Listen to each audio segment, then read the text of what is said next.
Boa tarde, hoje, segunda-feira, 16 de setembro de 2013, o RN Acontece está começando na tela da Band. 4 pessoas foram mortas de forma violenta ontem na capital do estado. Servidores em greve da Polícia Civil e do ITEP acampam na frente da governadoria. Prefeito Carlos Eduardo assina a ordem de serviço para a recuperação da Orla de Natal.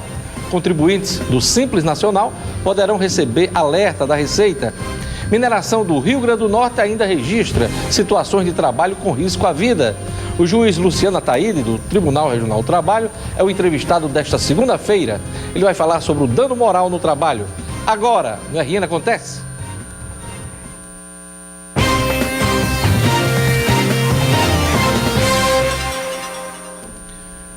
Domingo sangrento em Natal. 4 pessoas foram mortas de forma violenta na capital do estado. A reportagem é de Sérgio Henrique. Em Brasília Teimosa, o vendedor ambulante José Carlos da Silva Nascimento, de 33 anos, foi perseguido e morto a tiros por 2 homens em uma moto. Ele trabalhava na Praia do Forte. No quilômetro 6, João Maria Lima dos Santos, de 28 anos, foi assassinado com 5 tiros no rosto. A polícia não tem pistas do autor do crime e os moradores não quiseram gravar entrevista. Em Lagoa Nova, uma dupla numa motocicleta matou um homem com 12 tiros de pistola. A vítima, identificada como Jarbas Ferreira Fernandes, tinha 27 anos e era conhecido na vizinhança como Liro. A mãe da vítima falou com nossa reportagem. Eu não sabia de nada, se ninguém estava perseguindo ele, se não estava, né?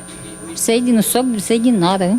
A 4ª morte do domingo sangrento na capital potiguar aconteceu no loteamento Jardim Progresso, em Nossa Senhora da Apresentação, bairro da zona norte da capital. 2 adolescentes, um de 14 e outro de 16 anos, foram baleados na frente de uma residência. Um deles ainda foi socorrido com vida ao hospital, mas o outro, identificado como Avanginelli Firmino da Silva, morreu na hora. Enquanto a violência aumenta no estado do Rio Grande do Norte, o Sindicato dos Policiais Civis montou um acampamento em frente à governadoria. São as greves do Rio Grande do Norte. E só vão sair de lá, os policiais civis só vão sair de lá com a negociação para o fim da greve. Veja a matéria de Sérgio Henrique. Ao invés de estar investigando crimes, os policiais civis do Rio Grande do Norte montaram um acampamento em frente à governadoria, no centro administrativo. Eles querem negociar o fim da greve na Polícia Civil e também no Instituto Técnico e Científico de Polícia, o ITEP. Até mesmo um caixão foi montado para sinalizar a crise na segurança pública do estado. Nomeação dos aprovados, atualização de tabela salarial, consequentemente melhoria nas condições de trabalho. Nós estamos acampados e não vamos sair enquanto a greve não terminar. O acampamento começou às 8 horas da manhã e os sindicalistas prometem que só vão sair daqui quando se reunirem com a governadora Rosalba Ciarline. E a greve só termina quando houver uma negociação por parte do governo do estado. Os grevistas tinham um encontro com o secretário Aldair da Rocha na semana passada. Ele cancelou porque não tinha o que dizer aos sindicalistas. O secretário Aldair da Rocha tem as mãos atadas como qualquer outro secretário do governo. Não tem autonomia financeira para decidir nada no governo. Quem decide tudo é Carlos Augusto Rosado, marido da governadora. Só ele pode decidir alguma coisa no governo. A pobre governadora só faz o que Carlos Augusto manda. Se o secretário não tem resposta de Carlos Augusto e de Rosalba, como é que ele pode se reunir com os grevistas, hein? O Simpol precisa marcar uma reunião com o doutor Carlos Augusto Rosado. Felizmente, a gente precisa constatar isso. A maioria do eleitorado do Rio Grande do Norte, na última eleição estadual, elegeu uma pessoa e quem governa é outra.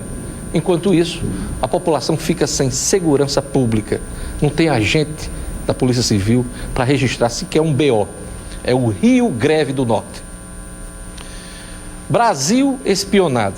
A decisão da presidente Dilma Rousseff sobre a visita aos Estados Unidos, mais especificamente a Washington, agendada para outubro, só será tomada após encontro com o ministro das Relações Exteriores, Luiz Alberto Figueiredo. Esse encontro está previsto para logo mais à tarde.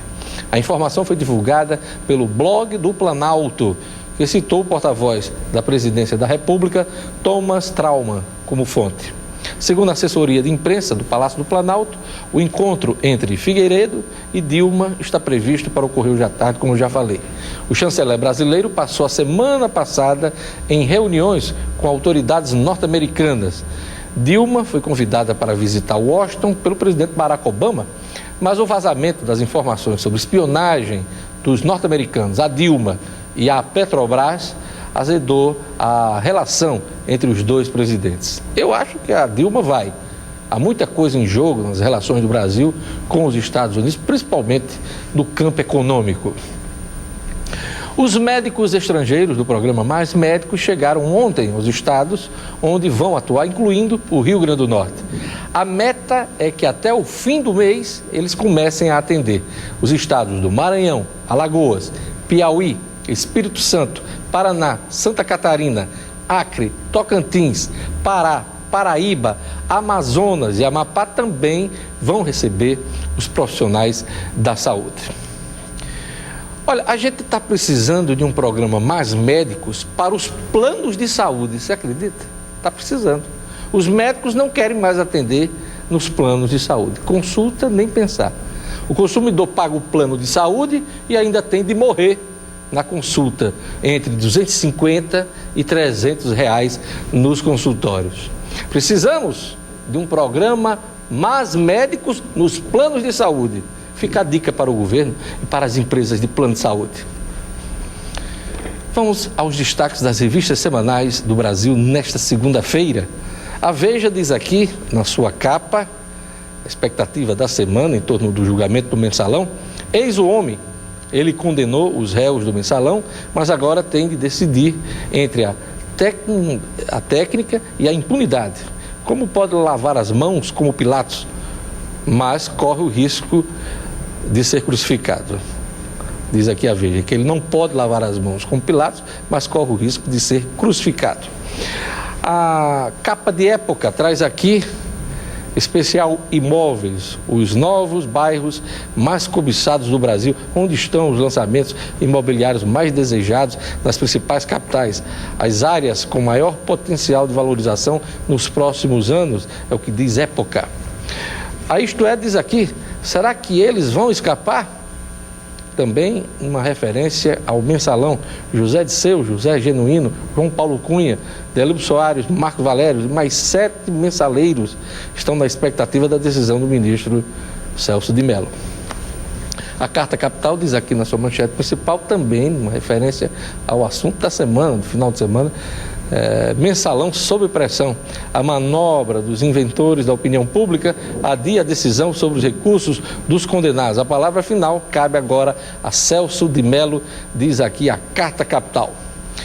E nesta segunda-feira, 16 de setembro, o portal de notícias No Minuto destaca: Guarda Municipal deve funcionar com escala de no mínimo 2 servidores.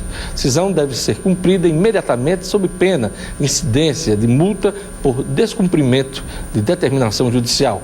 Também é destaque no Minuto: Rio Grande do Norte e Natal encerram a participação nos Jogos da Juventude com 18 medalhas. Ao todo participaram os 26 estados brasileiros, o Distrito Federal e a cidade sede. Também é destaque no Minuto: termina prazo para inscrição nas vagas remanescentes do Sisutec. Para concorrer, o candidato deve ter feito o ensino médio na escola pública ou na rede particular com bolsa integral. Acesse o portal nominuto.com. É fácil: www.nominuto.com. Veja a seguir: mineração do Rio Grande do Norte ainda registra situações de trabalho com risco à vida. O prefeito Carlos Eduardo Alves assina a ordem de serviço para a recuperação da orla de Natal. Eu volto em instantes. O RN Acontece.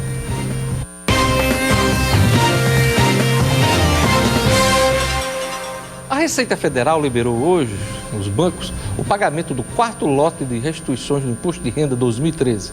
Todos os anos são liberados 7 lotes regulares. O último está previsto para 16 de dezembro. O volume total de recursos das instituições do imposto de renda, das restituições do imposto de renda da pessoa física, que será liberado hoje, chega a 1,4 bilhão de reais para 1,3 milhão de contribuintes. Segundo a Receita, desse total, a maior parte refere-se a declarações de idosos e pessoas com alguma deficiência física ou mental ou moléstia grave.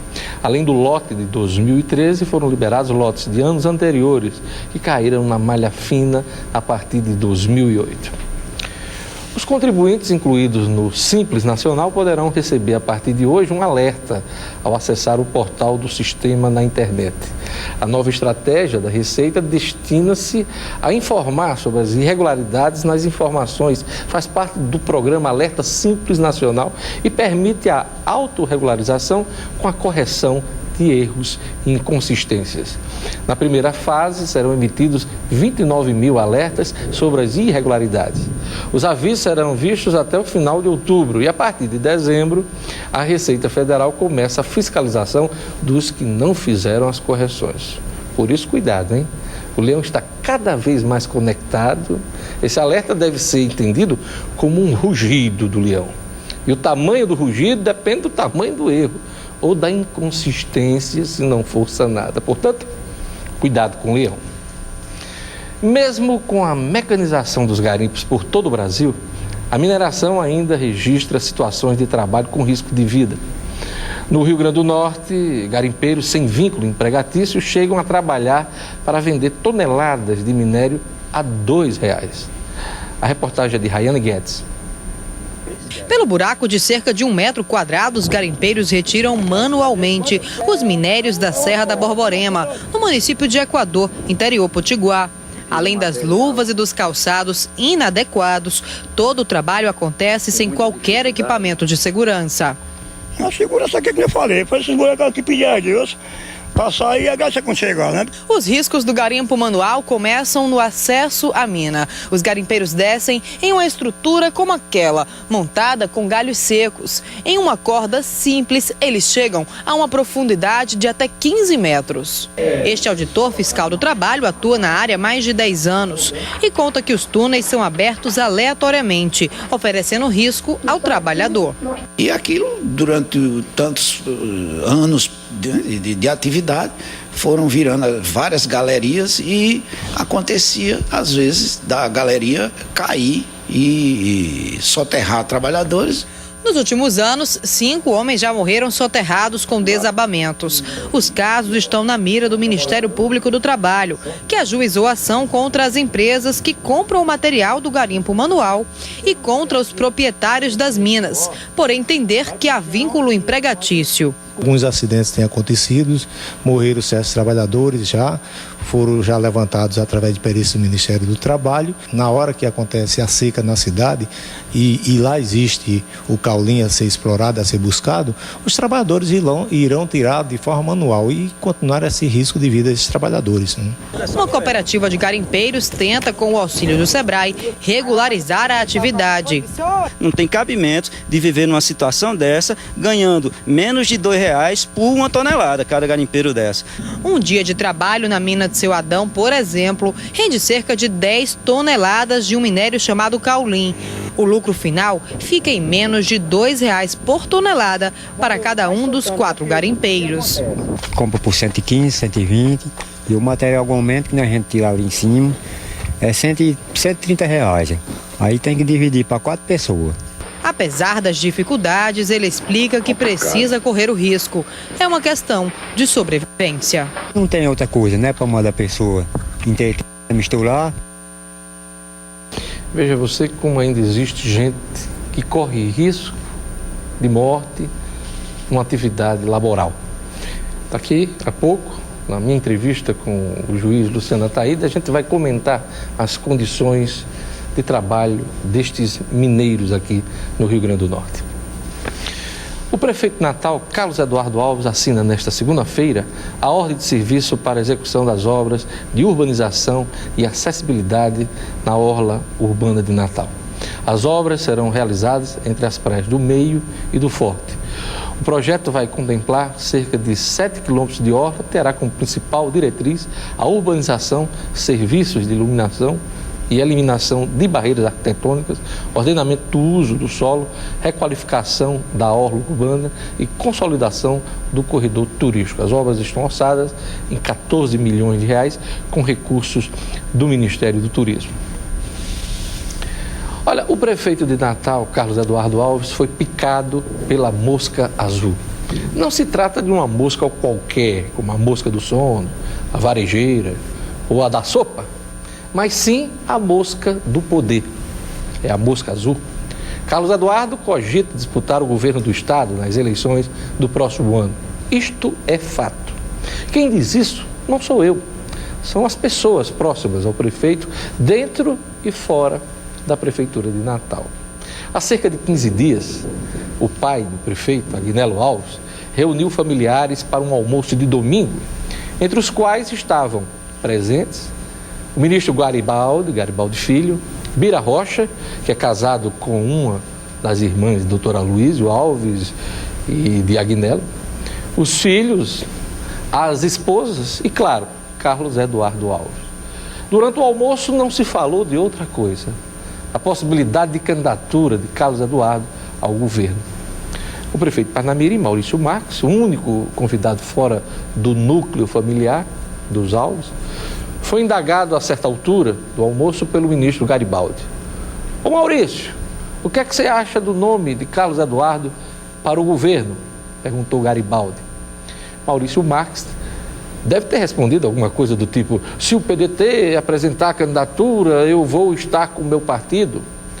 Mas o que importa é a pergunta de Garibaldi, político do PMDB, partido que até se reuniu hoje para tratar de candidatura própria ao governo do estado. Carlos Eduardo tem tratado o assunto com seriedade, o assunto candidatura ao governo. Tem tratado com seriedade. Aos auxiliares, ele tem perguntado sobre a eventual candidatura. De uns, ele recebe o estímulo. De outros, a maioria, recebe o conselho para tratar o tema com toda a cautela possível. Afinal, a população da capital espera muito da gestão de Carlos Eduardo após o caos instalado pela antecessora dele, Micarla de Souza, de tenebrosa memória.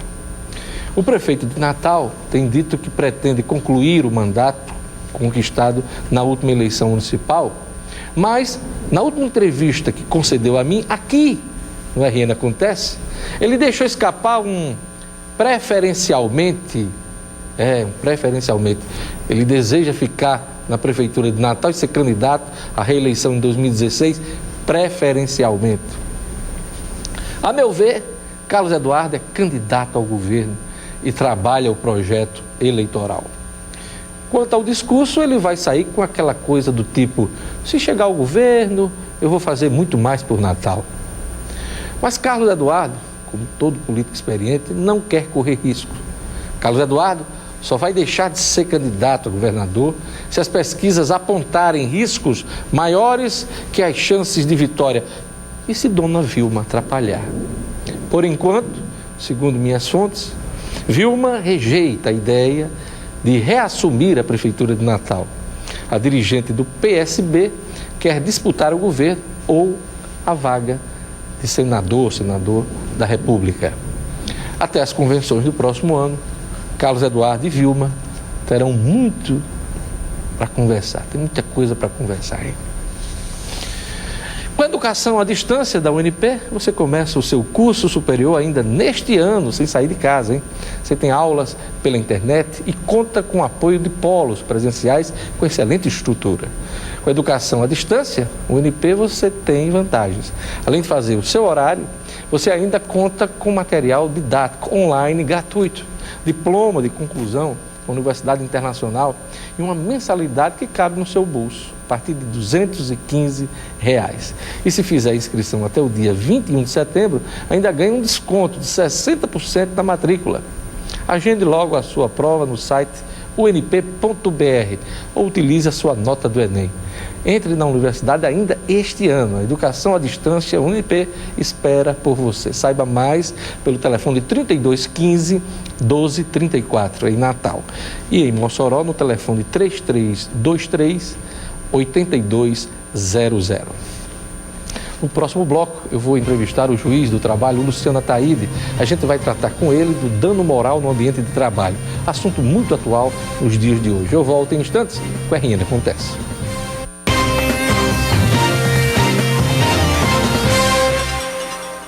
O dano moral virou tema muito frequente nas relações de trabalho e virou alvo de ações nos tribunais. Meu convidado hoje é o juiz Luciano Ataíde. Boa tarde, doutor Luciano. Boa tarde. Por que é que esse tema ganhou relevância nos últimos tempos? Eu acredito que, de alguma forma, a sociedade veio ampliando o desejo de ver seus direitos examinados pela justiça. E esse domínio da intimidade, da honra, da personalidade, da imagem, é um domínio, de fato, mais sofisticado. Então, talvez a própria democracia brasileira, essa abertura que a gente vem observando nos últimos anos, especialmente depois da Constituição, tem permitido às pessoas protegerem esse patrimônio imaterial, isso que a gente chama de direito de personalidade, e daí essa frequência maior da presença desse tipo de discussão na justiça hoje. E dentro desse direito da personalidade, a honra, o que mais? A honra, o nome, a sua imagem social e também o sofrimento. O sofrimento, embora a gente não possa imaginar que há uma forma de você neutralizá-lo, há pelo menos uma forma de compensá-lo, que a gente monetiza, mas sabendo que não é uma neutralização, mas uma compensação. E quando é que a gente caracteriza o dano moral? Cite alguns exemplos para o nosso telespectador. Não há, a rigor, um catálogo de situações que a gente pode dizer, olha, aqui há um dano moral. Mas há situações muito comuns. Por exemplo, o excesso de linguagem no ambiente de trabalho, as pessoas serem tratadas de maneira descortês, de forma reiterada, grosseira. Claro, contextualizando os ambientes de trabalho. Isso não quer dizer que um palavrão por si só seja suficiente. Mas dependendo do contexto pode até ser. Por exemplo, um vestiário de time de futebol, não dá para achar que não vai sair um palavrãozinho. Exato.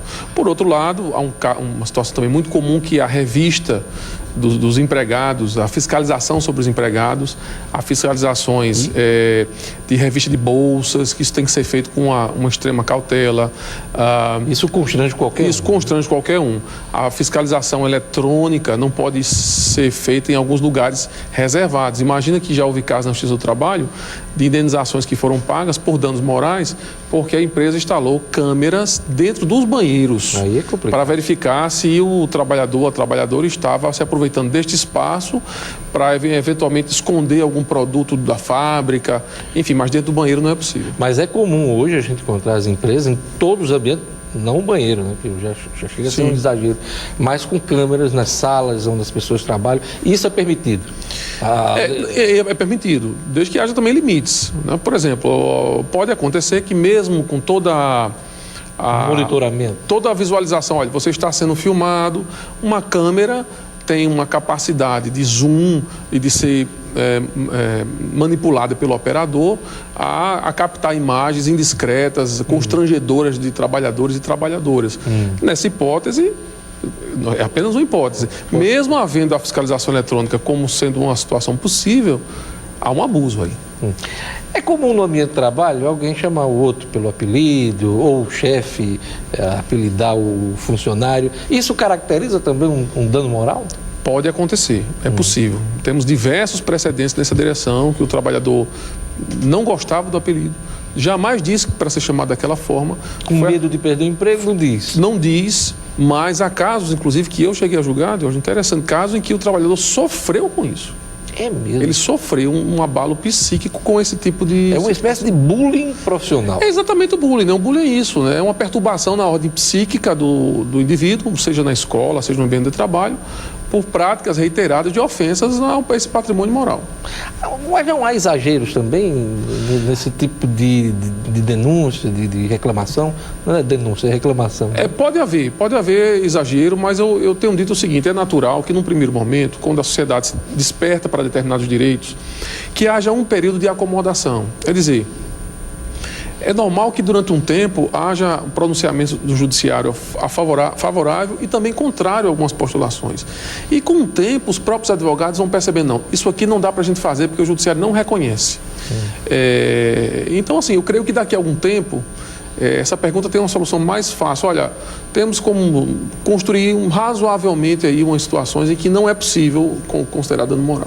Diante dos casos que já chegaram à justiça, hoje já existe a orientação, jurisprudência dentro do trabalho, da justiça do trabalho, para estes casos?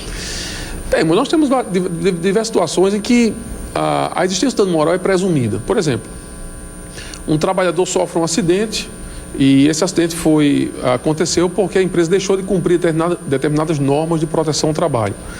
Nessa situação, o dano moral é presumido. Quer dizer, se ele sofre um acidente por conta disso, a empresa deve responder com uma compensação financeira. Quer dizer, não é só pelo dano físico que possa ter causado, a falta daquele uso, é também um dano moral. Um dano moral. Quer dizer, além do tratamento médico que a empresa terá que custear, eventualmente, se ele tiver uma redução da capacidade porque perdeu um membro do corpo, imagina, perdeu um membro do corpo, ele perde uma capacidade de trabalho.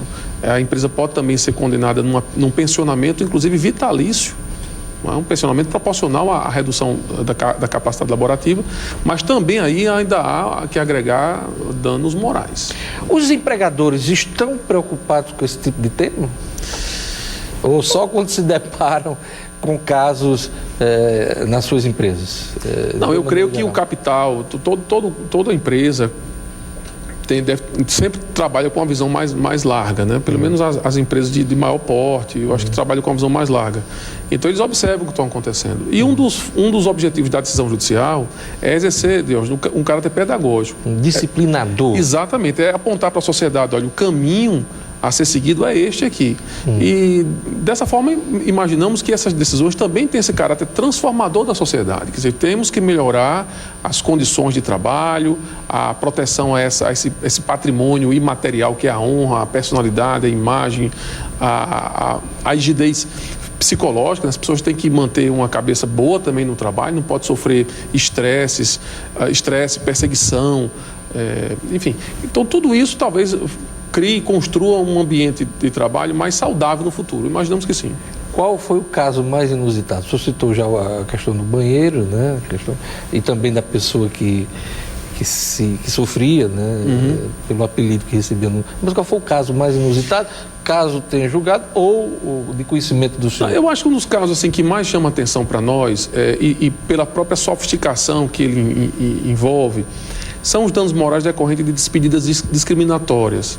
Então, por exemplo, há casos em que pessoas foram despedidas por empresas que promovem, por exemplo, dietas e programas de redução de peso, e que uma determinada empresa demitiu um trabalhador porque ele estava acima do peso e não estava de acordo com o projeto, digamos assim, da empresa.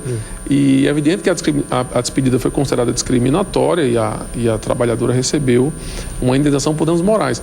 Mas veja que sofisticação, quer dizer, é uma consideração de discriminação que pouca gente se dá conta, né? Não há uma liberdade total das empresas de fazer esse tipo de juízo. É evidente que o ideal é uma vida saudável para todos. Mas já dá para fazer um manual do dano moral na relação do trabalho? Dá como? Fazendo uma coletânea dessas decisões. Eu acho que daria um bom manual. Basta essa coletânea de decisões, já daria uma visualização bem interessante desse quadro atual. Eu não vou anotar, talvez até para o futuro fazer alguma coisa. Tá bem. Doutor Luciano Ataíde, a gente mostrou aqui nessa edição uma matéria sobre a exploração de pessoas na atividade de mineiros lá na região no interior do estado. O que o senhor tem a dizer? Existe ainda muita gente trabalhando em situações de risco, né? Tem. Eu assisti a reportagem agora há pouco e fiquei pensando como vale pouco uma vida humana, né? Fiquei imaginando aquela estrutura montada para aquele trabalhador descer até o fundo da mina, ali num buraco, numa toca, né? Numa toca com uma estrutura que ali para ter um acidente é algo muito fácil, muito fácil. Fiquei imaginando como vale pouco uma vida, né? R$2 a tonelada, né? A tonelada, né? Não é nem a hora de trabalho, né? E assim, são esses casos, Deus, que a gente espera que, claro, sendo judicializado, o que a gente pode dizer, mas mesmo o papel do Ministério Público e do Ministério do Trabalho é um papel fundamental desses dois órgãos. Eu queria enaltecer o esforço que tanto o Ministério do Trabalho como o Ministério Público têm feito para, nessas localidades, já fazer um ajuste para evitar isso, mas eventualmente, chegando essa questão na Justiça, me parece que um acidente em condições que nós vimos tão precárias, esse acidente será muito provavelmente atribuído culpa ao empreendedor e quem sabe até à cadeia produtiva, né? Porque de fato não é salutar que alguém se aproveite daquela mercadoria, daquele minério extraído dessa forma e não tenha responsabilidade sobre um eventual acidente, um sinistro que aconteça com o que foi mostrado na reportagem caracteriza uma situação de trabalho análogo à escravidão? Eu não tenho elementos, assim, só com a reportagem, eu não tenho condição de formar uma convicção, seria até temerário fazê-lo. Mas as condições precárias? Mas as condições precárias em termos de equipamento de proteção, de normas de segurança e proteção de trabalho, sem dúvida, só a imagem já é bem reveladora. E o trabalho análogo à escravidão ainda é uma realidade também no Rio Grande do Norte, né, doutor? Nós tivemos casos aqui já de atuação do Grupo Móvel, que atua em conjunto, Polícia Federal, Ministério Público, Ministério do Trabalho, Ministério Público do Trabalho. E tivemos casos, é evidente que não são casos muito frequentes, mas somente em existir isso já é preocupante. Mas eu chamaria a atenção para um tipo de trabalho que não é tão grave como esse, mas é bem próximo, que é o trabalho em servidão. Quer dizer, há pessoas aqui ainda no Estado que trabalham sem nenhuma remuneração. O senhor fala a questão também até da pessoa que tem uma relação de trabalho doméstico, é isso? Dentro de residência e também em propriedades. Aquele modelo antigo do servidão, sujeito preso a uma terra, que mora numa propriedade e que não tem salário. Para ganhar comida. Exatamente. E a moradia. É um tipo de servidão ainda que um resíduo histórico que a gente tem e já aconteceu, já tive casos de trabalho nessa modalidade de servidão. Não há nenhum pagamento de salário. O que há é a possibilidade de receber um sexto, um sétimo das crias, mas isso para vender de quando em tempo nas feiras da região. Quer dizer, não é um tipo de trabalho que está pensado pela lei trabalhista. E quando a Justiça se depara com um caso desse, quais são os rigores da lei, doutor Ataíde? Não, a legislação atual não permite isso, exige o pagamento de salário, exige a formalização, o registro em carteira, o pagamento das horas extras, repouso remunerado, exige tudo. Agora, como cidadão, eu nunca deixo de me indignar quando vejo esse modelo de trabalho ainda no nosso Estado, ainda no nosso país. Assim, como cidadão, eu tenho o direito também da indignação. E esse foi o sentimento que eu tive. O resto é fazer o cálculo e cobrar a conta. Mas a gente não sabe até onde está existindo. A gente está vendo aquele processo e os demais. Acho que a sociedade também tem que evoluir para saber que o trabalho não é uma mercadoria qualquer, é uma mercadoria especial. O trabalhador é um ser humano e, como qualquer ser humano, merece toda a proteção jurídica. E o que é que o senhor tem a dizer dos órgãos de fiscalização do governo nessa área do trabalho? É interessante para enfrentar esse tipo de coisa. É muito interessante a sua pergunta, porque sempre quando a gente está com esse debate, seja na justiça, seja na universidade, sempre essa pergunta é levantada da seguinte forma: mas não falta fiscalização? Falta, realmente falta. Quem conhece de perto sabe que a estrutura de fiscalização no Brasil, que já nunca foi boa, desde que a CLT foi editada até hoje, nunca foi uma fiscalização tão presente assim. E me parece, com as informações que eu tenho, que de um tempo para esta parte houve um sucateamento dos órgãos de fiscalização. Mas eu também tenho dito o seguinte: não é possível só esperar do Estado e a fiscalização do Estado. É preciso que o cidadão também exerça esse papel de fiscal, que ele também denuncie, que os sindicatos assumam o seu papel na República, que é um papel complementar do Estado. Eles recebem contribuição sindical para fiscalizar, para denunciar, para entrar com ações. E a sociedade em geral precisa acordar para não tolerar certo tipo de trabalho que não tem um mínimo de dignidade. Então, se todo mundo trabalhar junto, Estado, sociedade, justiça, se todo mundo trabalhar junto, talvez a gente tenha condição, num futuro muito próximo de hoje, de fazer do país, do Brasil, um país mais próximo às democracias avançadas. Hoje, nossa distância ainda é muito grande nessa área. A Justiça do Trabalho é tida como uma das mais eficazes pelo atendimento, né, dessa clientela, principalmente o trabalhador, quando ele sofre algum dano do ponto de vista da relação de trabalho, também dano moral e entre outras coisas. A CLT está completando aí 70 anos e carece de algumas mudanças, até pela questão da modernidade. O que é que falta para a gente avançar no âmbito da Justiça do Trabalho, doutor Taíde? Bom, claro que a lei pode e deve ser melhorada. Não é fácil produzir uma lei para um país tão grande, relações de trabalho tão diferentes. Mas eu acredito que mesmo com a lei que a gente tem hoje, a expectativa que a Justiça, por exemplo, tem em relação aos atores das relações de trabalho é uma expectativa de mínimo cumprimento. Porque, veja, olha, trabalho doméstico, nós temos mais de 75% dos casos sem nenhum registro em carteira. Quer dizer, aí não é falta de lei. Porque a lei dispõe o seguinte, olha, você tem que assinar a carteira de trabalho. É falta de registro mesmo. Então é falta de ação das pessoas, ou seja, falta de eticidade. Porque ética também é cumprir a lei. Imaginar que um fiscal vai bater na sua porta de manhã, por favor, a sua carteira de trabalho. Isso não tem fiscal para isso. Então é preciso também que a sociedade, antes de cobrar do Estado, olhe para si mesmo, ou seja, estamos nós cumprindo a legislação? Até que ponto a lei recente, né, doméstica, pode ajudar nisso? Porque eu vejo como uma desculpa. Quer dizer, a sociedade se desculpa pelo fato de não ter fiscalização e ela própria não cumpre. Quer dizer, é um paradoxo, é uma contradição você querer que o Estado fiscalize coisas que você deveria fazer, independentemente do Estado estar ao lado de você. Então, quem contrata um trabalhador precisa dar um mínimo de garantia de formalização. Então, nós temos casos de nenhum registro durante anos de trabalho, por exemplo, da construção civil, que tem muito acidente de trabalho, e sem uma única contribuição previdenciária recolhida. A nova lei vai aumentar a informalidade ou você acredita que vai facilitar a formalização dessas relações? Eu não tenho como avaliar isso assim de antemão. Estatisticamente não dá ainda. Não tenho como avaliar. Eu creio que independentemente da quantidade de direitos que se agrega a um contrato de trabalho... E muitos foram, né? E muitos foram agregados, eu quero crer que o que há é mesmo uma reprodução, às vezes, de práticas sociais, tipicamente da nossa cultura, né? Vamos deixar as coisas como estão, se alguém reclamar, a gente vê o que é que faz, e mais adiante a gente tenta fazer um acordo, e se a Previdência eu tiver que pagar, eu vou ver se tem um parcelamento, se tem um perdão, mas só que tudo isso tem um custo.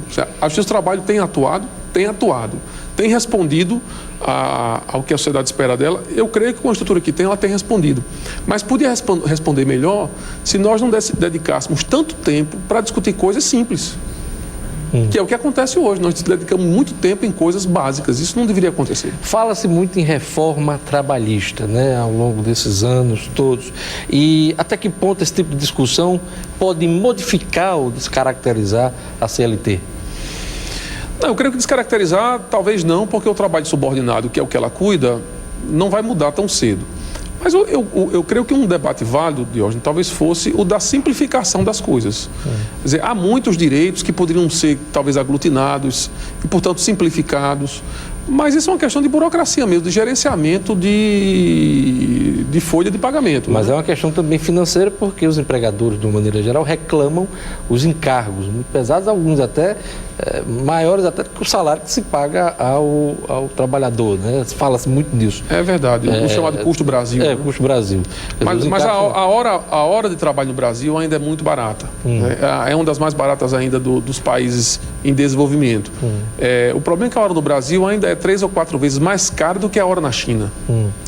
Eu estou considerando todos os encargos. Certo. Então, o nosso problema também é esse. Quer dizer, se você comparar com os Estados Unidos e a Europa Ocidental, o trabalho no Brasil é barato, muito barato. Mas ainda Mas é bem mais caro caro do que países asiáticos. Vietnã, Camboja, China. E são esses lugares em que há trabalho semi-qualificado. Então, nós precisamos qualificar o trabalhador brasileiro. Os senhores da Justiça do Trabalho discutem isso nos fóruns, nos seminários? Sim, a gente tem discutido, embora que é uma questão que a gente chama de meta jurídica, né, de sociologia do direito do trabalho, para que a gente compreenda os movimentos de interpretação da lei.